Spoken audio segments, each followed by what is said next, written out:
What if we don't die? Maybe life isn't just about survival. What if it's about growth? I'm Bro.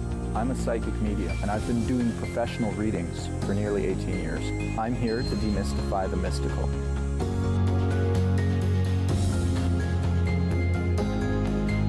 What I really want to do with the show is to educate the general population about the reality of people like me. And one of the best ways to do that is to bring experts on, like my first guest, Dr. Dean Radin, who is Chief Scientist of the Institute of Noetic Sciences in the United States.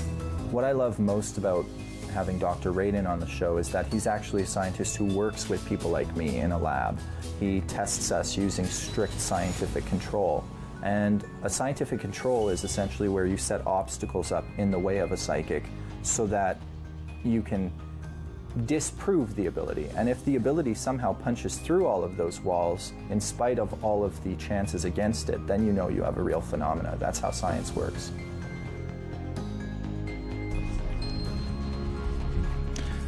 So today I'm talking to who I think is one of the world's leading scientific researchers of psychic phenomena, someone who I've followed and seen on television since I've been a little boy, 10. So not to date you, Dr. Radin, but Dr. Dean Radin, you're like an idol of mine. I used to think of you as a real Ghostbuster when I was a little boy, showing up with my proton pack to school.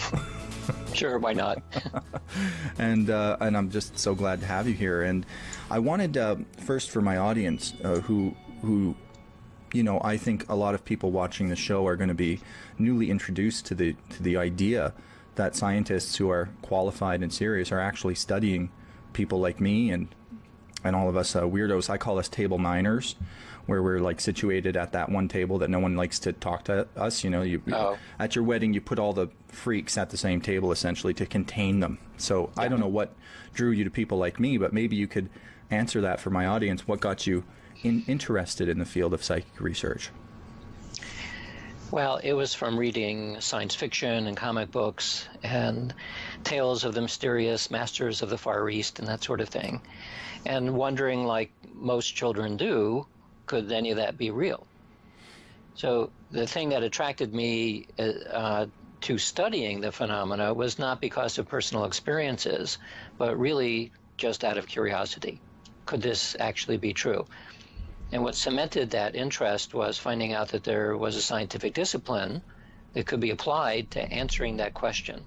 So I didn't have to rely on somebody else's stories. I could actually figure it out for myself. And that's what captured and continues to hold my attention. So you would think that everyone would share that sentiment. I mean, it's such a pure and genuine sentiment for why any scientist would want to look into a phenomena, right? Well, I guess in science, you know, there are many reasons, but I think the best one is just pure curiosity. Versus, one would think so, wouldn't one? Yeah. And in fact, we did a survey recently where we had a list of 25 different kinds of psychic experiences that people have. We weren't asking about belief, but what have you experienced? We asked the general public. We asked members of IONS, the Institute of Noetic Sciences, where I work, and scientists and engineers. And we used a company that sells validated emails to people where they know what the professions are. So that's how we were able to do the survey with a large number of people. And so we asked, how many of these 25 experiences have you had? So among members of IONS, who are enthusiasts about things psychic, 99%. Not unexpectedly, said that they were interested. They had at least one of these experiences, and on average, they had 13 of the 25. So it's a full range for everything from a simple intuition to clairvoyance to telepathy and so on. Right. So then we asked among the general public, it was 94% had agreed that, yeah, they have had these experiences, and their average was about 7 of the 25. So what is your guess among scientists and engineers? What percentage of them would have said, yes, I have at least one of the 25? Yeah, right. I would guess 30. But it's yeah, and most people do, but the actual number was 93%. Oh my gosh.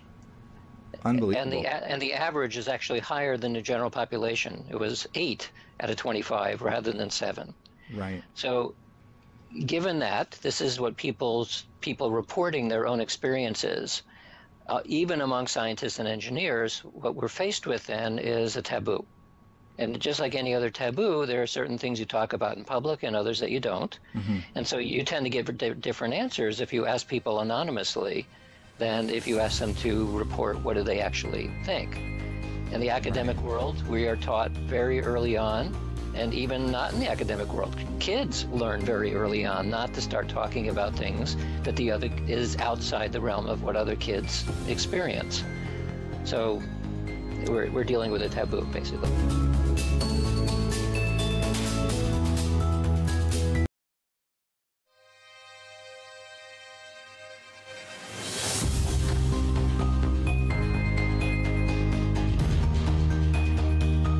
That was my experience directly. I was 5 years old and in first grade learning to write, and we would do journaling in the morning, and I spelled the word levitate correctly, and I was referring to the tall man who visits me in my bedroom at night. Now, social services got involved pretty shortly after, and my parents told me, "You've got to shut up." But my grandfather, who I had never met, was 7 feet tall. Wow. And I was relaying messages to my mother from him that only she would know as a child. Like, he would cut my face when I was sick, and his hand was so big my whole head at that age would fit into it. And that's what he did to her when she was a little girl.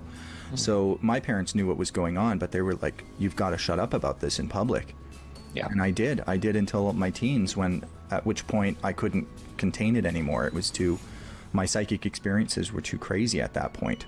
When the science began roughly 400 or 500 years ago, it was as a partially political way of separating scholarship from the church. And in so doing, it meant that science became the arbiter of truth about the material world and excluded notions about consciousness and subjective experience. And so after many years and many generations since that began, what you see in most textbooks today, primarily psychology textbooks, it echoes all the way down through history, 400 years, that anything having to do with metaphysical concepts is superstition. Full stop. That's all it can be, because it's not material. And so we find a number of people today who are especially psychology professors who had learned this as students, that anyone who talks about anything psychic is delusional or fraudulent, because that's all it can be. And so students will dutifully learn what they're supposed to learn because it says it in the textbook, and they never see anything that counters those ideas. So this becomes a persistent myth, essentially, that has gone on for hundreds of years. But the good news is that the people who are reading what they see in the textbooks and the people writing the textbooks, they also have these experiences. And so the taboo is especially strong for them. And the taboo is beginning to break. And so as evidence of that, yesterday in American Psychologist, which is the flagship journal of the American Psychological Association, an article was published with the title, "The Experimental Evidence for Parapsychological Phenomena, a Review." So this is the lead article in this journal, which goes to every academic psychologist in the United States and elsewhere around the world. And it's a very positive review. Likewise, in other American Psychology Association journals, a colleague and I wrote an article that appeared recently.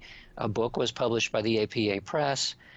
This is not exactly a sea change yet, but I can see evidence that things like this are beginning to happen also in journals about history, journals about physics. Many different academic journals are becoming more open to this.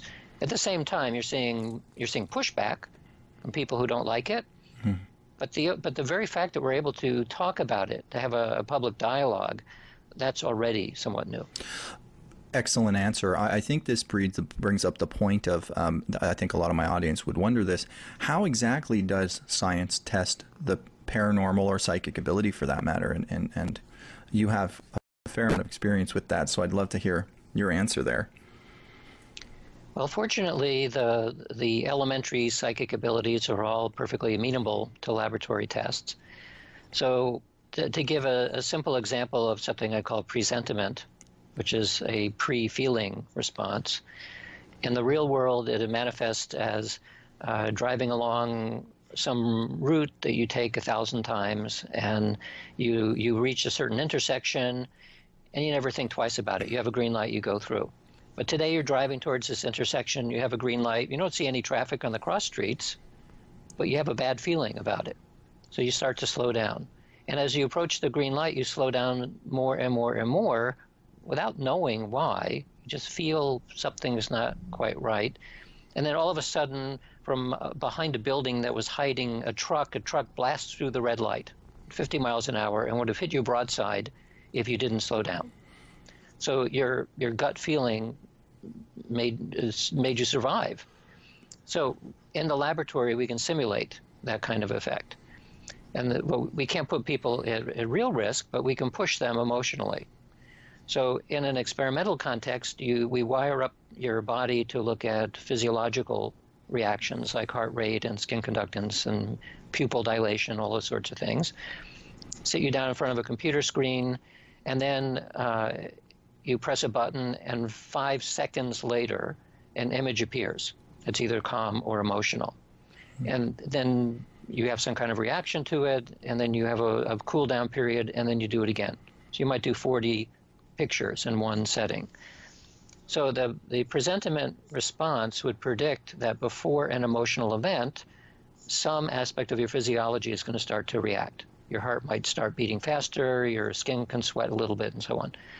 So I started doing this kind of experiment in the mid-90s, and from then until now, there's roughly 40 experiments that have been published by labs around the world, all using the same general idea, using different measures physiologically. Experiment has also been done with birds and with earthworms. So we're looking not just at human-centric effects, but something having to do with sentience itself. And in all conditions, humans, birds, worms, we do find that the body is responding before the emotional pictures, but not before calm pictures.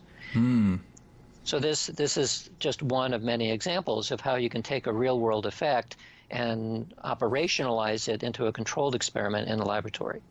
And why do you suppose that it's almost like the nervous system is so closely wired into psychic ability, and why it only seems to activate around emotional stimulus versus calm? Like, what would your theory be on that, or if you even have one?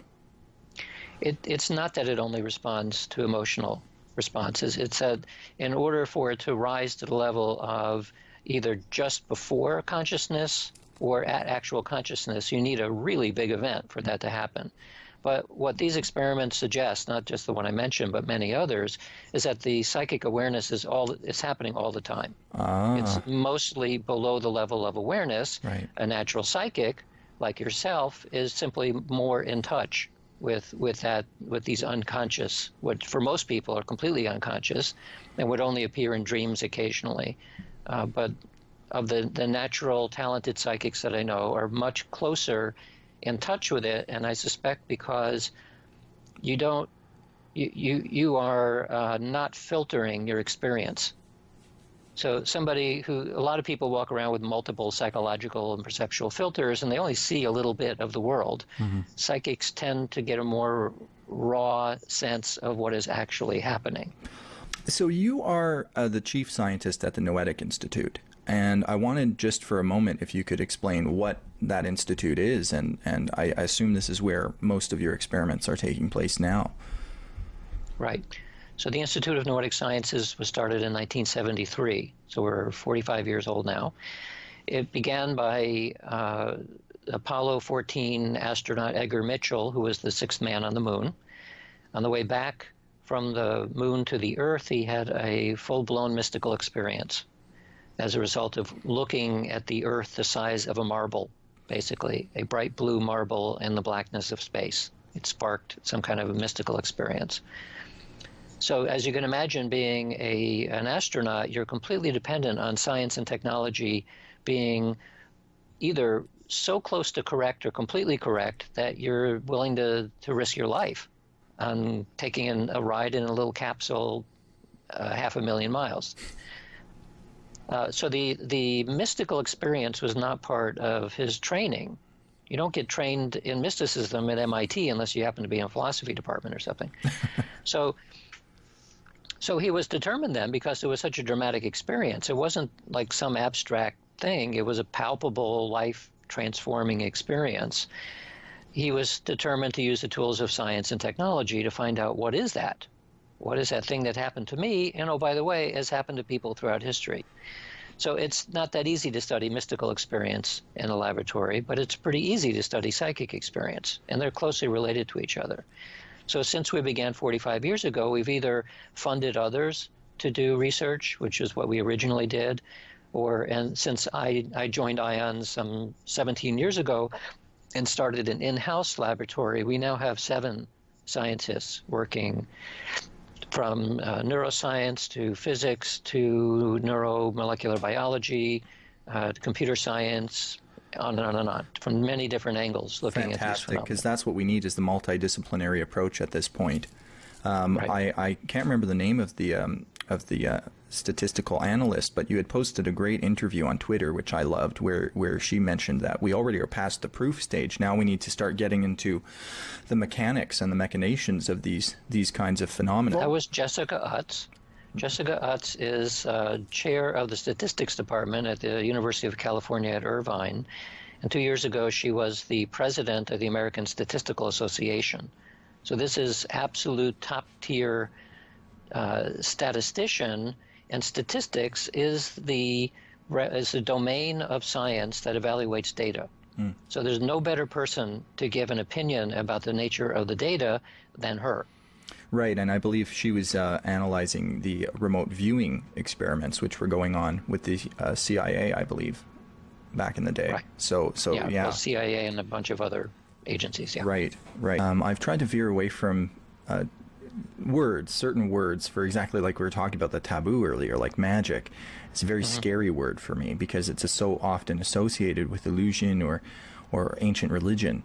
I'm curious, what led you to use that title and the theme for this book? Because I knew it would attract attention.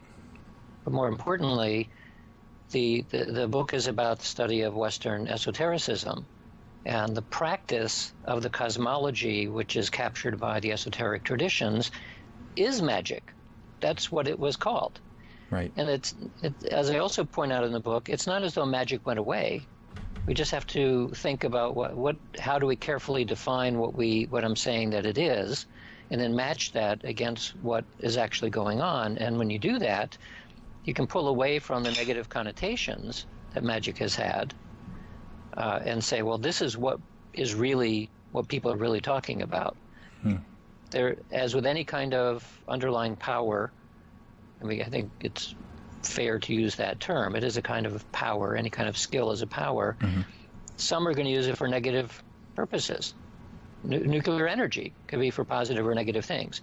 So we're talking about a fact of nature, a force of nature, which is related to the nature of consciousness, which, when applied in a positive, beneficial way, could be thought of as white magic, or not even as magic, but just as a healing art. If used in a negative way, then it's black magic. It's not something very nice. So we see that that when we think about magic carefully and take out the negative religious connotations, and of course I explain in the book where those came from too, if we take out all of the suppression that has gone on for centuries, for millennia actually, you see that you just recast all of the current interest in affirmations and positive psychology. That is the very essence of what used to be called magic.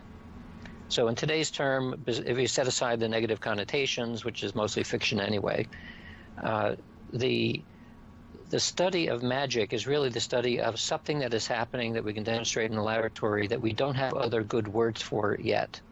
Eventually, we'll make up new terms, and then the terms won't sound like magic anymore, but it'll be the same underlying phenomenon. Right. This is one of the reasons why, in the study of psychic phenomena, that the words that are used to describe things like telepathy and clairvoyance and even psychic phenomena, they change about every 20 years. a new euphemism is devised. So telepathy used to be called thought transference way back when. And psychic phenomena was called psychical phenomena. And then it was called psi. And then it's called anomalous cognition. And there's lots of other terms. Rolls Remote off the viewing tongue. is well, yeah. Well, it's an academic sounding phrase. That's why it's used. Right. But remote viewing is identical to clairvoyance. It just sounds more modern somehow, and it was explicitly a euphemism developed for the government program. Right, because that's what would, make them listen to such a thing. Because it sounds like remote sensing. Right. And remote sensing is a domain that has to do with how satellites are sensing things on the Earth. So it sounds like, oh, it's something like that. Certainly not spooky, like psychic phenomena, Right. but that's exactly what it was. Right. Well, that's fantastic. And the thing about your book, Real Magic, is you also go into some detail about the scientific study of this. So my viewers, when you get this book, which is fantastic, it was a real page turner, you're going to learn go into depth about everything we've talked about here and touched on. And there was one question that for readers, and I think this is a real cool little part of your book that wets the whistle right in the beginning. It almost seems like there's a news story from the future talking about augmented humans who have super psi powers and are able to, transform reality and bend it and even manipulate time. And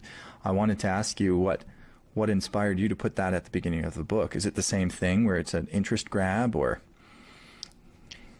It's obviously a science fiction type speculation.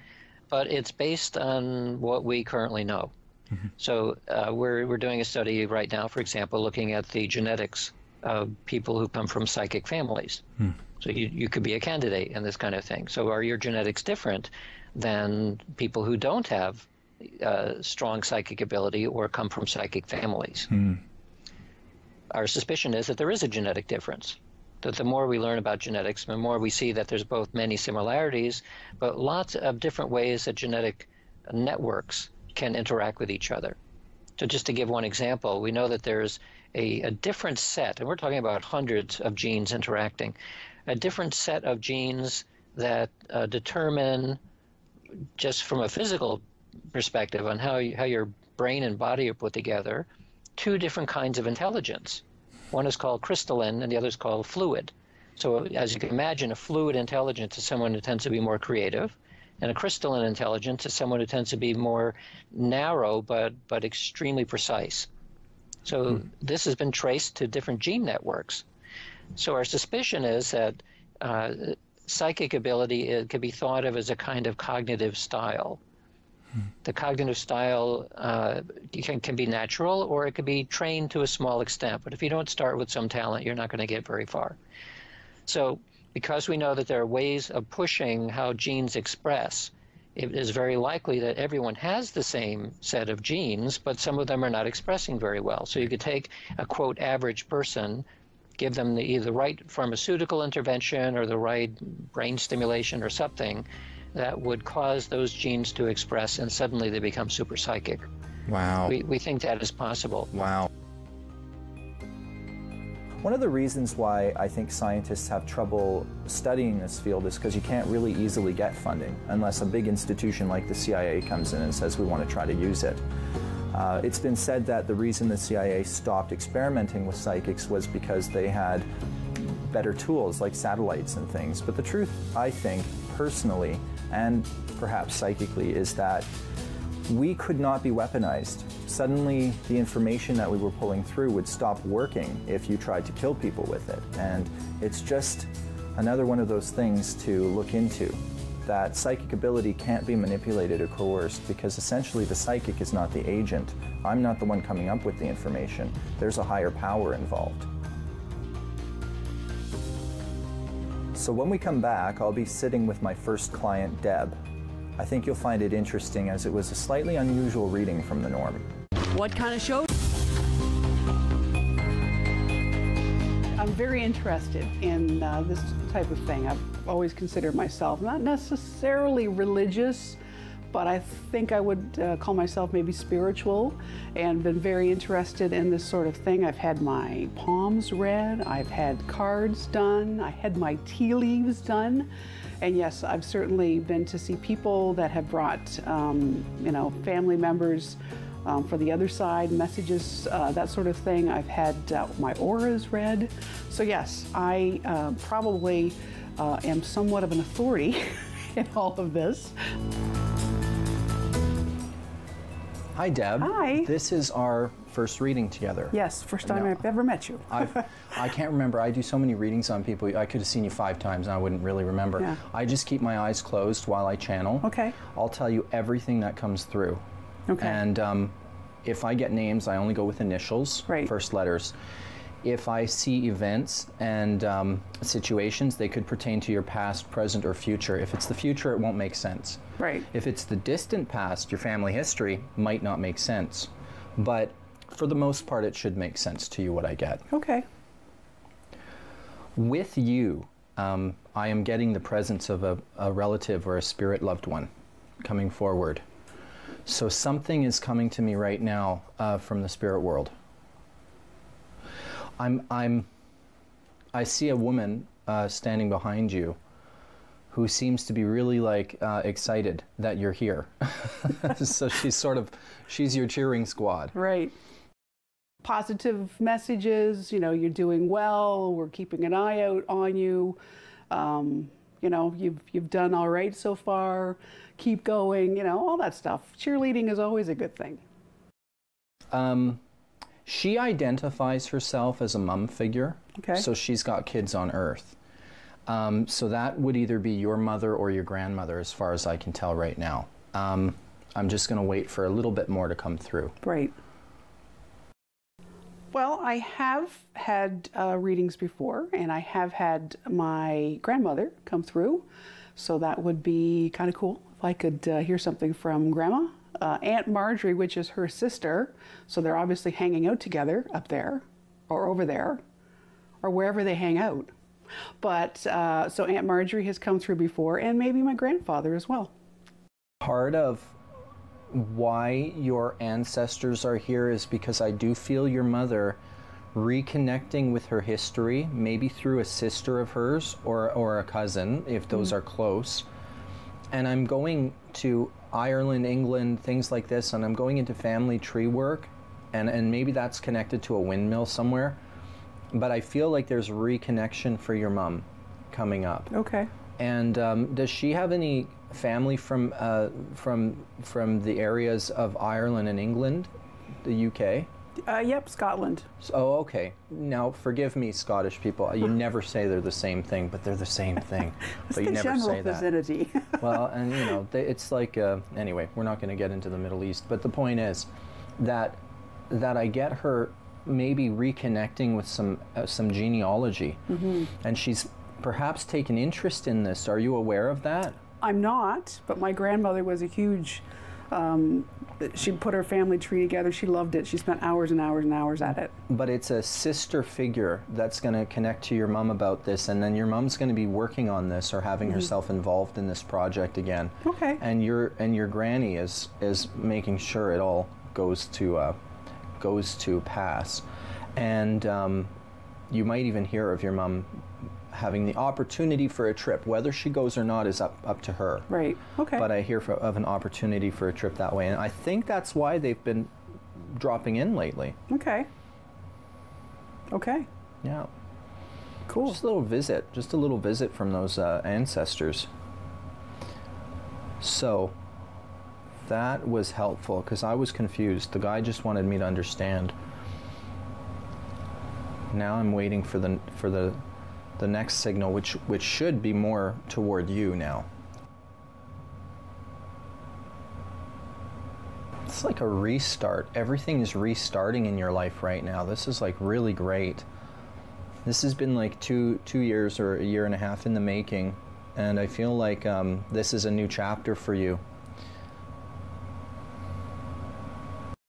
These things come about, and you know, divine timing, if you will, because yeah, I'm very intrigued right now and interested. I'm in between jobs, so figuring out next steps and the best place for me, the next best place for me, where to go would be great. So yeah, I'm very interested and very excited to find out where I might be going. So going back to the concept of a new beginning and a new start, I am seeing, they're showing me your love life, and they're showing me this idea of a restart on love. And this is always a fascinating concept to me, because it usually means one of two things. It means repairing a broken relationship, or it means finding a partner and moving forward with a partner after a divorce has occurred from another one. And if it's not official divorce, it's living together. It's like that kind of break of a lifestyle. Right. And it's a restart. Have you experienced some of that? Are you in the middle of this journey? Yes. Yes. Yeah, I guess I could say that. Yes. Yeah. Yeah. Because I feel at least the separation's done. Does that make sense? Yes. But I do feel like moving forward, where it's a new chapter and it's new horizons for you.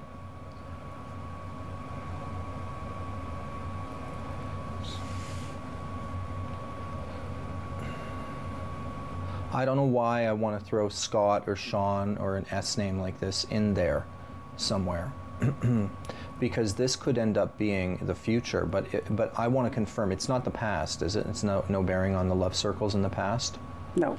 Good. That's what I was thinking. I want to go more the future with that name. Now, it could be the partner, could be a child, could be a number of things that come into the relationship or part of it somehow. Right. But I just want to leave that there as a nugget for the future. Some things we take with us in our back pocket and we'll remember. Well, it's documented on camera anyway.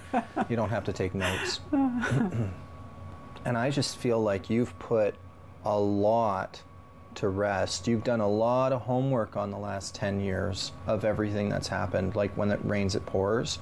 And you've just done so much internal growth, and you've really learned. Like a therapist who works with some clients of mine said to a client that after she went through a divorce, she said, all you have to do now is figure out why you ignored the warning signs.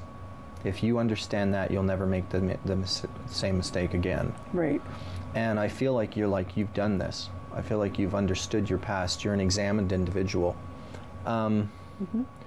So it's like, that is beautiful. That's beautiful. And it makes my job easier. I don't have to go back into your past and lecture you on anything now, because you're up to date. You get a free pass. But it's about now, it seems to be about the future now. And I forgot now something's coming to me back about that S name. They've repeated it in a new form, so I may have gotten it wrong. I was going the SOs and the Sean or Scott, but it could be Stephen or Steve. It could be like that. Okay. But I want to leave that with you again. I feel like it's a little snapshot of something in the future. Okay. Intersecting this part of your life. Which is, we're in the love department. I'm getting a trip that feels almost vacation-like to the East Coast. Very interesting. Again, I feel like I'm in the future. I hate getting future stuff because you can't argue with me about it. That's true. We'll just have to wait and see, but do you have any personal connection out there, or have you been out there? I have been out there, and I lived out there for a while. For vacation purposes, could you see yourself visiting again, like for a visit to see friends or family? Because I can see you going out there again. I had been giving it some thought, yes. I don't know if it's St. John's or New Brunswick or something, but I'm going more those areas. St. John's. St. John's, yeah. And you should make a plan. Either in August, you'll know when the next time you're going, or next August you will go. Okay. One or the other, okay? But they link it to that. And I get a girlfriend out there, or a female that feels like a friend. So if she's a family member, she's one of those family members that's a friend. Yeah. And another A name, another one, but I don't know what the name is. So you'll have a nice reconnection. Have some sangria, have some lobster off the truck. You know, it'll be a nice time. Nice. Yeah, because you need this. It's like you're giving to yourself again. Yeah. You've always been good at taking care of everybody else, you know? Yes. And taking care of yourself is now seems to be the theme that the reading is even portraying. So it's like these are the different ways. And usually you guys are difficult clients, not to read, but to receive the reading. Because you don't let people tell you about you. You're more like, no, let's worry about you now. You worry about me more than I. So it's funny. It's usually the funny dynamic. But you're doing great. You're just lapping it up and taking it all in, and that's perfect.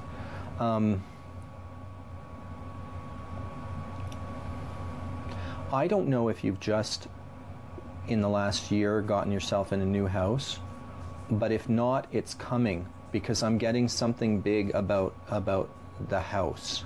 Mm-hmm. Now, are you looking into housing, or have you gotten yourself in one recently? Fairly recently. Like under 2 years, but inside of a year? Under 2 years, or Okay. around the 2 year mark, yeah. Okay. Have you helped your parents, have you helped your mom sort out her house? Yes. Because she needs either downsize or to be in the right place.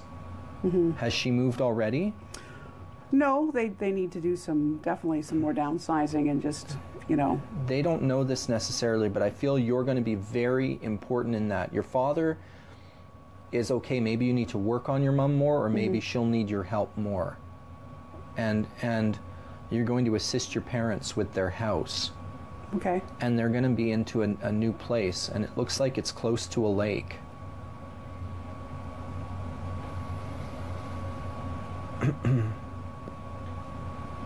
Reminds me of these things like Friday Harbor and things like that. It reminds me a little bit like housing on the water or near the water.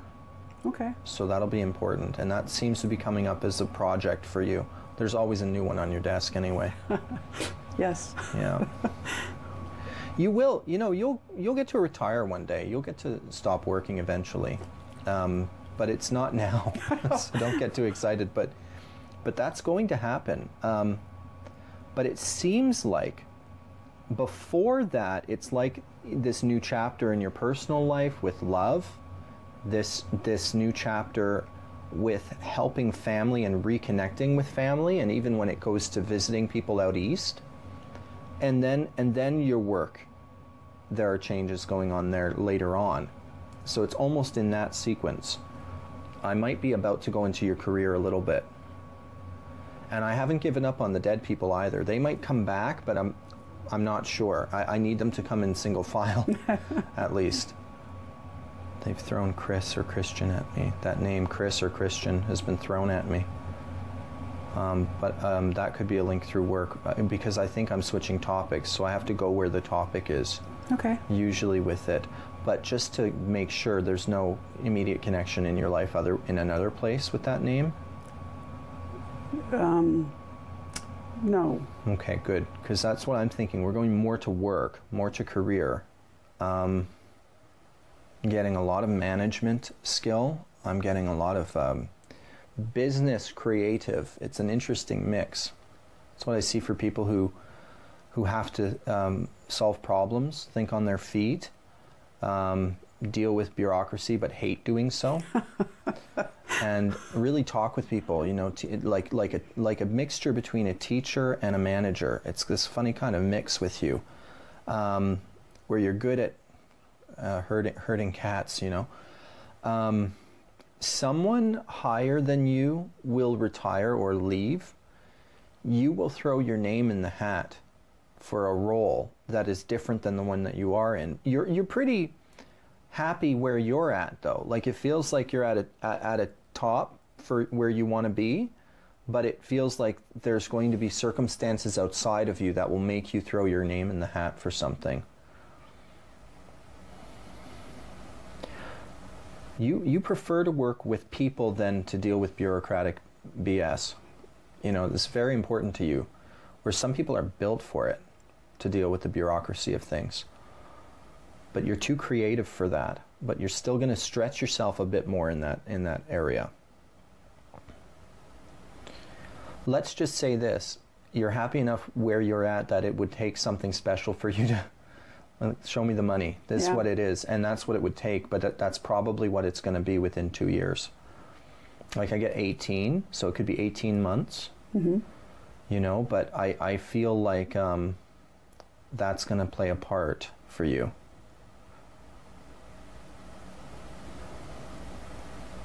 Has there, in the field that you're in, has there been any kind of media, marketing, kind of advertising even elements of that before? Yes. Because I'm getting a lot of the creative with the business. It's a very strange mixture. Right. Can you help clarify that for me? Like roughly the field? A radio. Oh, okay. Broadcasting. Okay, broadcasting. Yeah. There you go. Mm-hmm. So you're no stranger to media. You're no stranger to marketing and advertisers. That's for sure. Have you been on-air talent? Yes. But you're going to be dealing more with bureaucratic stuff than you had thought of. So you might be going into back-end stuff. You've played in that area, but you're going to do more of it than you think, and you're even going to be training other talent and other people. Okay. It's going to be really cool. Was there, and this might even tie into your past with personal connection, was there like a Mike or an M name that was important in terms of the in your past? Now, it could be personal mixed with career. It's a strange thing, like a friend. Yep. How many years? Are we going back 6 years or more? Well, there's been a couple of Mikes. There was one just a few years ago. This is funny because it might have been through work somehow that you met, but yet there's a personal connection. And I don't see him so much in your life anymore, but you might have a reconnection of some kind. Okay. So and this would occur without consciously realizing it, but for the purpose of coming to terms, doing it right, getting the friendship right, and maybe a new opportunity. And some things in life you have to go and push for, but this is going to come to you. You'll see the opportunity and you'll throw your name in the hat. Okay. Yeah. Now I'm seeing where the guide wants to go, because they might be finished talking about your life and might want to talk more about deal with spirit people again. I'm not sure. Or we might have a whole other area of your life. We'll see. But I still see kids in your life. Would you identify as a mother yourself? Yes. Is it more than two? I see a mixed family with you. Yes, 100%. Mixed family. But, like, do you have one of your own and then two others or something, or is it the opposite? It's actually, he has all the kids, but they've been a part of my life for You for came quite a in while. when they were underage, like under the age of what, 10? No, Between 8 and 13 or something? a little bit older than that, but But you've been in their life somehow. yeah. They see you as stepmom. They really do. Like my dad's girlfriend, we were all grown up when my mom died, so my dad's girlfriend's not ever going to be a stepmom to me. She's a friend. You get to be a bit of a stepmom. Okay. I see kids in your life, but it's funny. Every time I sit with someone who's a step-parent and an aunt, I do this. I do this sort of song and dance. Like, I see kids in your life, but I'm reminded of aunts, and I'm reminded of the fact that I've got kids that are not my own, right? Right. And well, you'll see when I do a reading on someone who is a parent, I'll just go, oh, and you got a son, and I'm very direct about it. With you, it's all blended, and it's blended family. It's mixed. I don't see them all your own, and I get the feeling of. Did you say 3 of them? Yes. Oh, no, you said he has all the kids. Yes. But I don't think we confirmed that I saw 3. I do see 3. I keep seeing 3 around you. It's like 2 in 1, though. Is it like 2 girls and a boy? I think it's 2 boys and a girl, isn't it? There's a set of twins. Oh, so it's, okay, 2 in 1. 2 in 1. What are the genders of all of them? They're all girls. They're all girls, and then 2 in 1. Okay, twins always do that to me. You just have a very unusual life. So I get to play around, and I'm all of the confusions that I usually get are in you. You're just every curveball that could be. It's hilarious, but it's Glad fine. I could help out. Well, but it's fun. It's fun. This is how we learn about this. So this might be so it's like this relationship might be the second one in your life in a major way. Do you feel that you came into it later by the standard or by your standard? Yes. But, you know, before that, I don't see an official marriage, but I see something intense that was like a big separation. Are with him, okay. It's been complicated. It's been, we have been together, we've been not together, we've been together. I see. So actually that 11, 12 years is pretty much bang on. So with the time frame of it. Yeah. So you are in it. I was thinking I was in the past, but see, this is what they're talking about with your love life. It's one of the main topics today in this reading, is your love life. Now, I don't know if you had anticipated that being the case, but here we are. And the thing is, like, it's a new chapter. It's a new chapter and a new love to start. And one of the interpretations I gave you was fixing a broken relationship. And I very rarely see that as a possibility. So if I even say it to you today, it means there's a chance. I'm just going to wait for the guide to give me a little more specificity around the dynamic between the two of you, because this might be useful to you going forward. Right. Because it's not going forward the same as it's been. If that means you leave him behind, fine. If that means you take him with you, but he changes or you change or whatever, it's not the same as it's been. That much I can tell you for sure. Okay. And I don't see you cohabitating fully. Do you not really live together? We did, and now we don't. You don't. And this is part of your house in the last 2 years. Yeah? Correct.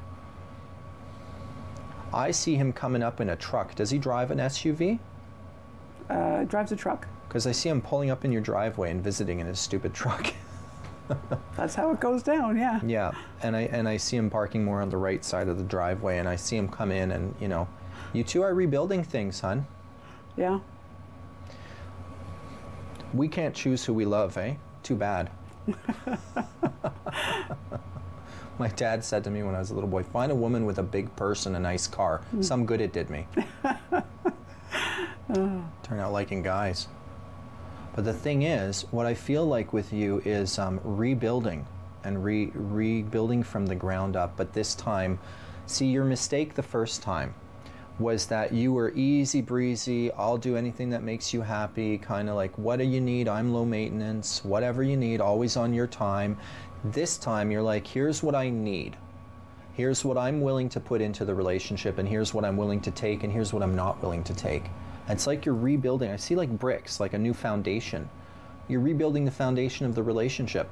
You may not have even thought of it like this in those words, but is that putting some words to something you felt? Yeah. You know, we're trying it again, but it's definitely different this time around. It's definitely... But for you, one of the differences is you're saying for the first time what you want and what you're willing to put in and what you're willing to take. Correct. And not take. Because in the beginning, it was always, he was kind of in a complicated place in his life, hon. Yeah. You were more free. And you were like always on his time, always acquiescing to his schedule, and it created an imbalance in the dynamic. Right. And you felt taken for granted. Yeah. And you felt like you weren't given as much attention, and you felt like he, out of that paternal guilt of separated parents, sometimes he wasn't giving himself enough attention, so your relationship together suffered. Yeah. There was a lot of those dynamics. Listen, this is specifically your story. You could be with an alcoholic, you could be with an abuser, you could be, these are not the cases. This was an imbalanced dynamic in your relationship. That's the crux, and that's what's being corrected this time. Okay. That's how you do it. That's how you do it. Well, it was kind of odd that, and it was funny because anybody that knows me knows that there's stuff coming out of my head in a jumble all the time. It's just blah, blah, blah, blah, blah. So it kind of makes sense that it was the reading was a little bit like that too. Does that make sense? Because and it was very true, because personal stuff to me, I always put to the side and to the back burner, because I like to take care of other people and my family and stuff like that. So that was kind of interesting. But yes, it came to the top, and I'm sure that's the same thing. The relationship that I've been in has been complicated, as much as that's a cliche. It's been on again, off again, and certainly has been complicated. But that was kind of cool. I was confused a little bit about, but it's funny. He talked about my work and my career, as much as he wasn't talking about me being at work, but he had it right on, like he had it bang on as to what I do and what I have been doing. So, and it's also been so new that I haven't been working. So I think that it was kind of all jumbled together. So, but yeah, I wanted some, wanted to hear something about next steps, and I got some confirmation on that, so that was good. So even though the reading featured a lot of retrocognition, which is to look into the past of my client, I also did make predictions about the future pertaining to career. But the thing that people have to remember is that if something hasn't happened yet, there's no way to validate it. So it always seems like in a reading you're going to hear more about your past until you watch the reading back in the future and see that things have come true. Alternatively, I also like to say that when coming to have a reading, it's a lot like going in for emotional surgery. And if you don't have a traumatic death in your life, or if you don't have any major issue happening in your life right now, that's going to be reflected in the reading. It's kind of like going to a surgeon with a flu. They're going to tell you to go home, drink plenty of fluid, and get plenty of rest. It doesn't mean that the surgeon was bad. It just means that your condition didn't necessarily warrant a full procedure. Of course, the thing that I recognize about this reading is that my client had in fact gone through a series of issues in their personal life as well as their professional life, which they were still reeling from. And I think that in time, given some reflection, and of course because we have it on record, when my client revisits this reading, they'll see that most of it does come true, and perhaps some things that they didn't even hear in the moment will pertain to future events down the road.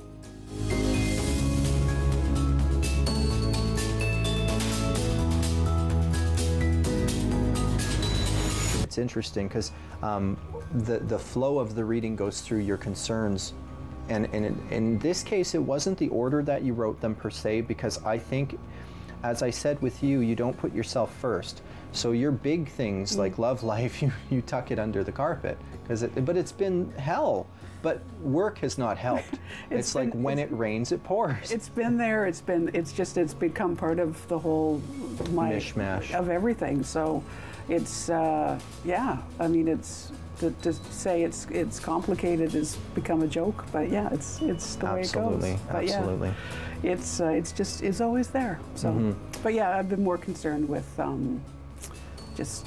next steps and career. And 2019 is your year based on this reading, and I would be so fascinated to have a follow-up with you in a year from now and watch the East Coast has come true and all these like little stories.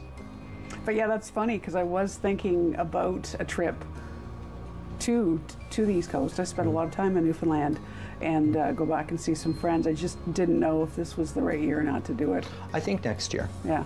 I think because you're going to get back to work and feel like, because if you go there now, you're just going to be stressed about the money thing. Yeah. So you're not really going to be able to decompress. Yeah. Okay, cool. That's me getting in your head a little bit. Like, I think that's how you would process it. Okay. Cool. No, I think. What about one more thing? Yep. Have you got yourself that fabulous new bed? Fabulous new bed. I want, like, I see a tufted headboard, like a California chic tufted tall headboard. Yeah, Wayfair. I'm not sponsored by Wayfair, by the way, but wayfair.ca, you should check it out. Okay. Yeah. All right. Totally a plug. Wayfair, you can send your check to.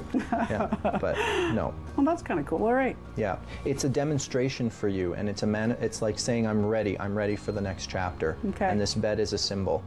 Okay. Yeah, and it speaks to the subconscious mind, which your thoughts create reality or have an effect on it to some degree. Right. Like I interviewed for the show a young man who won the lottery. At 21, he won 26 million. He's in history one of the youngest Powerball winners. And Timmy, and he had a premonition, he had a dream that he had won before he won. That's what made him play. And he can't tell if his dream made it come true or if he had a premonition. Right. But Okay. our thoughts do affect reality. So when you do a demonstration for yourself, like a new bed, it's a symbol. I'm worthy. I'm the queen. And Okay. I'll leave that with you for today. Okay, great. Thank you. Thank you, Deb. Yeah, so much.